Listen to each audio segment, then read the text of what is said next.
CM Revanth Reddy మీడియాతో చిట్చాట్ను నిర్వహించారు. రుణమాఫీపై 4 రోజుల్లో మార్గదర్శకాలు విడుదల చేస్తామని అన్నారు. ఆయన పంట రుణమాఫీ రేషన్ కార్డు ప్రామాణికం కాదని స్పష్టం చేశారు. 2 లక్షల వరకు రుణమాఫీ ఉంటుందని సీఎం రేవంత్ రెడ్డి చెప్పారు.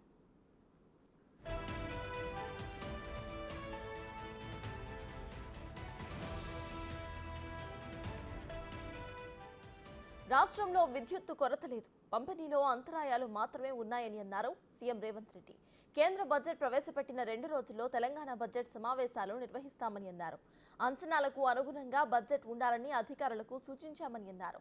మహిళలకు ఉచిత బస్సు పథకం వల్ల రెవెన్యూ పెరిగిందని చెప్పారు. ఆర్టీసీకి ప్రతి నెల 350 కోట్లకు పైగా ప్రభుత్వం చెల్లిస్తుందని అన్నారు. రైతు రుణమాఫీ తరువాత రైతు భరోసాతో పాటు ఇతర పథకాలపై కూడా దృష్టి పెడతామని సీఎం రేవంత్ రెడ్డి వెల్లడించారు.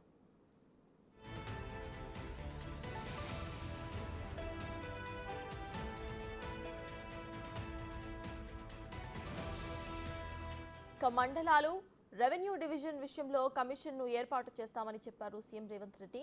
బీసీ కమిషన్ పదవీకాలం ఆగస్టుతో పూర్తవుతుందని, కొత్త వారిని నియమించిన తరువాత కులగణన చేస్తామని తెలిపారు.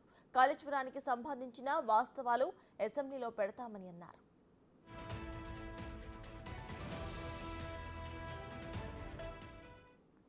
రాష్ట్రం 7 లక్షల కోట్ల అప్పుల్లో ఉందని అన్నారు సీఎం రేవంత్ రెడ్డి. మరో 1 లక్ష కోట్ల వరకు పెండింగ్ బిల్స్ ఉన్నాయని తెలిపారు.